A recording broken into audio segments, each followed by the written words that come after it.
नमस्कार साथियों, welcome to daily 6 PM class. इस क्लास में हम MCQ सीरीज का लेक्चर नंबर 137 डिस्कस करेंगे। क्वेश्चन नंबर फर्स्ट है, कीर्ति विजय स्तंभ की स्थापना निम्नलिखित में से किस शासक ने, जिसे हिंदू मूर्तिकला का विश्वकोश कहा जाता है, किस शासक ने की जिसको हिंदू मूर्तिकला का विश्वकोश कहा जाता है? ओके, तो ये की थी महाराणा कुंभा ने। ये मालवा विजय के उपलक्ष्य में मेवाड़ में की गई थी। कीर्ति विजय स्तंभ की स्थापना मालवा विजय के उपलक्ष्य में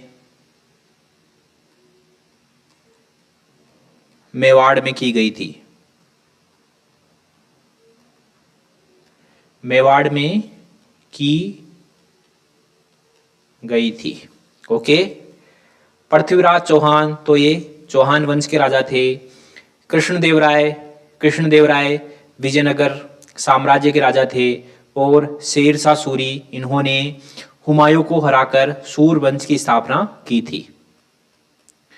क्वेश्चन नंबर 2 है, मध्यकाल के दौरान नस्तलिक शब्द किससे संबंधित था? तो ये एक प्रकार की लिपि थी, नस्तलिक।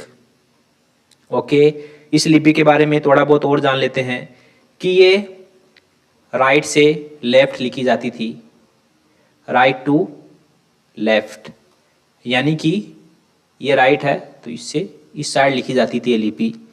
ओके, इसके साथ साथ इस लिपि में उर्दू, अरबी आदि कई भाषाएं लिखी जाती थी। इस लिपि में उर्दू, अरबी आदि कई भाषाएं लिखी जाती थी। कई भाषाएं लिखी जाती थी। ओके, और ये अकबर की पसंदीदा लिपि थी। यह अकबर की पसंदीदा लिपि थी। ओके, इतना हो गया। क्वेश्चन नंबर 3 है, सल्तनत काल में फवाजिल का अर्थ था। तो फवाजिल का अर्थ होता था इक्तादारों द्वारा अतिरिक्त राशि का राजकोष में भुगतान करना, यानी कि इक्तादारों को जो भूमि दी गई है उसमें राजस्व उगाया जाता था और अपने इस्तेमाल के बाद जो राजस्व बच जाता था उसको जो है राजकोष में, शाही राजकोष में या सम्राट के राजकोष में भेज दिया जाता था। इसको फवाजिल की राशि कहा जाता था। ओके, ये हो गई बात। अब इसमें 3 प्रकार की भूमि होती थी। इक्ता भूमि, इसमें क्या होता था? इक्ता भूमि में क्या होता था? ये वह भूमि होती थी जो अधिकारियों को उनकी सेवाओं के भुगतान के बदले उनको दी जाती थी। तो अधिकारियों को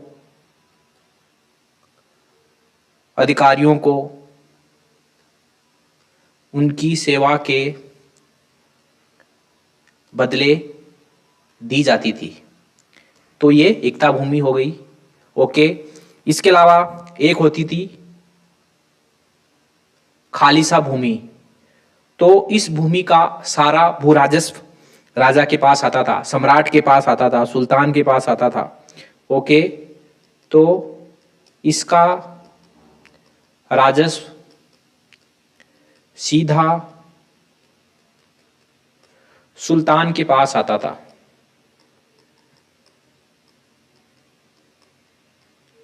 ओके, और एक होती थी इनाम भूमि। तो इनाम भूमि में ये धार्मिक संस्थाओं और नेताओं को दान में दी जाती थी। इनाम भूमि यह धार्मिक संस्थाओं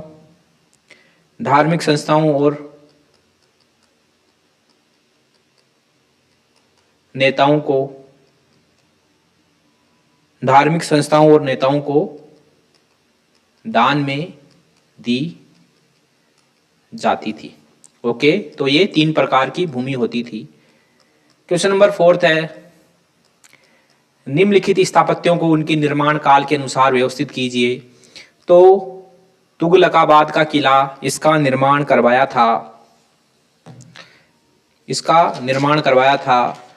1321 में गयासुद्दीन तुगलक ने दिल्ली में। ओके, तो 1321 गयासुद्दीन तुगलक ने इसका निर्माण करवाया था और ये दिल्ली में करवाया था। ओके, इसके बाद सिकंदर लोदी का मकबरा, तो इसका निर्माण उनके बेटे इब्राहिम लोदी ने करवाया था 1517 में। इब्राहिम लोदी, और ये भी दिल्ली में करवाया था इसका निर्माण, दिल्ली में। ओके, उसके बाद कुतुब मीनार, इसका निर्माण कार्य 1193 में आरंभ हुआ और किसने करवाया? कुतुबुद्दीन ऐबक ने। कुतुबुद्दीन ऐबक ने, और ये इल्तुतमिश के काल में जाकर पूरा हुआ। इल्तुतमिश के काल में जाकर पूरा हुआ। फतेहपुर सीकरी, इसका निर्माण करवाया था अकबर ने 1571 से 1573 के मध्य इसका निर्माण हुआ और ये अकबर की नई राजधानी थी। ठीक है, तो सबसे पहले किसका निर्माण हुआ? सबसे पहले हुआ कुतुब मीनार का निर्माण 3, उसके बाद निर्माण होता है तुगलकाबाद किला का 1, उसके बाद सिकंदर लोदी का मकबरा 2, और फिर फतेहपुर सीकरी 3, 1, 2, 4, 3, 1, 2, 4, इसमें बी ऑप्शन आंसर हो जाएगा। अगला क्वेश्चन है, क्वेश्चन नंबर 5 है, मध्यकाल के संदर्भ में अरबेस्क पद इंगित करता है। तो ये दीवारों पर उकेरी गई अरबी लिपि को इंगित करता है। अरबेस्क पद, दीवारों पर उकेरी गई अरबी लिपि। इस अरबेस्क के बारे में और थोड़ा बहुत जान लेते हैं। इस्लामिक स्थापत्य में इसके माध्यम से सजावट की जाती थी। ओके, इस्लामिक स्थापत्य में इसके माध्यम से सजावट की जाती थी। इसके साथ साथ ही इसमें कुरान की आयतें भी दीवार पर अंकित की जाती थी अरबेस्क शैली में। ओके साथियों, क्वेश्चन नंबर 6 है, चोर पंचाशिका शैली निम्नलिखित में से किससे संबद्ध थी? तो ये एक चित्रकला थी। चोर पंचाशिका शैली एक चित्रकला थी और ये 16वीं शताब्दी के पूर्वार्ध में विकसित हुई थी। 16वीं शताब्दी के पूर्वार्ध में विकसित हुई थी। 16वीं शताब्दी के पूर्वार्ध में विकसित हुई थी और यह पूर्ण रूप से स्वदेशी थी। पूर्ण रूप से स्वदेशी, पूर्ण रूप से स्वदेशी थी और ये चित्रकला के कुल्हड़दार समूह से संबंधित, ये चित्रकला के कुल्हड़दार समूह से संबंधित है। कुल्हड़दार समूह से संबंधित है। ओके, तो ये हो गई चोर पंचाशिका के बारे में बातें। क्वेश्चन नंबर 7 है, ग्वालियर प्रशस्ति अभिलेख निम्नलिखित में से किस प्रतिहार शासक से संबंधित है? तो ये मिहिर भोज प्रथम से संबंधित है। यह मिहिर भोज प्रथम का अभिलेख था और इस अभिलेख से हमको प्रतिहार वंश की राजनीतिक उपलब्धियां और उनकी राजनीतिक वंशावली की जानकारी मिलती है। ओके, तो राजनीतिक उपलब्धियां प्लस राजनीतिक वंशावली, इसकी जानकारी मिलती है। ग्वालियर प्रशस्ति अभिलेख से। ओके। नागभट्ट प्रथम, तो इन्होंने प्रतिहार वंश की स्थापना की थी। दंती दुर्ग, ये राष्ट्रकूट वंश के संस्थापक थे। और कृष्ण प्रथम, ये दंती दुर्ग के उत्तराधिकारी थे। क्वेश्चन नंबर 8 है, निम्नलिखित को सही काल अनुक्रम में व्यवस्थित कीजिए। ठीक है, तो वत्सराज, तो वत्सराज का टाइम पीरियड था 783 से 816। ओके। नागभट्ट द्वितीय, इसका टाइम पीरियड था 800 से 833। उसके बाद मिहिर भोज, मिहिर भोज प्रथम का टाइम पीरियड था 836 से 885।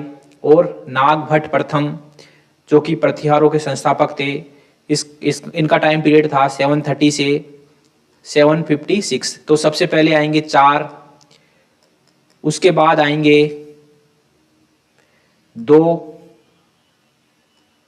उसके बाद आएंगे, माफ करना, 4, 1, 2 और 3। ओके, तो इसमें 4, 1, 2, 3, इसमें ए ऑप्शन हमारा आंसर हो जाएगा। क्वेश्चन नंबर 9 है, 18वीं शताब्दी में प्रचलित ददनी व्यवस्था किससे संबंधित थी? तो ये कारीगरों को दिया जाने वाला एक प्रकार का अग्रिम भुगतान होता था। ब्रिटिश व्यापारियों के द्वारा भारत के कारीगरों को अग्रिम भुगतान कर दिया जाता था, जिससे कारीगर बाद में मोल भाव करने लायक नहीं बचते थे, उसके योग्य नहीं बचते थे। और जो ब्रिटिश व्यापारी हैं वह मनमाने दाम पर जो है माल खरीद लेते थे। क्वेश्चन नंबर 10 है, हुंडी शब्द का प्रयोग किस लिए किया जाता था? तो ये एक विनिमय पत्र था, a bill of exchange, a bill of exchange. Okay साथियों, तो एमसीक्यू सीरीज का लेक्चर नंबर 137 यही समाप्त होता है। मिलते हैं अगले लेक्चर में, तब तक के लिए थैंक यू वेरी मच।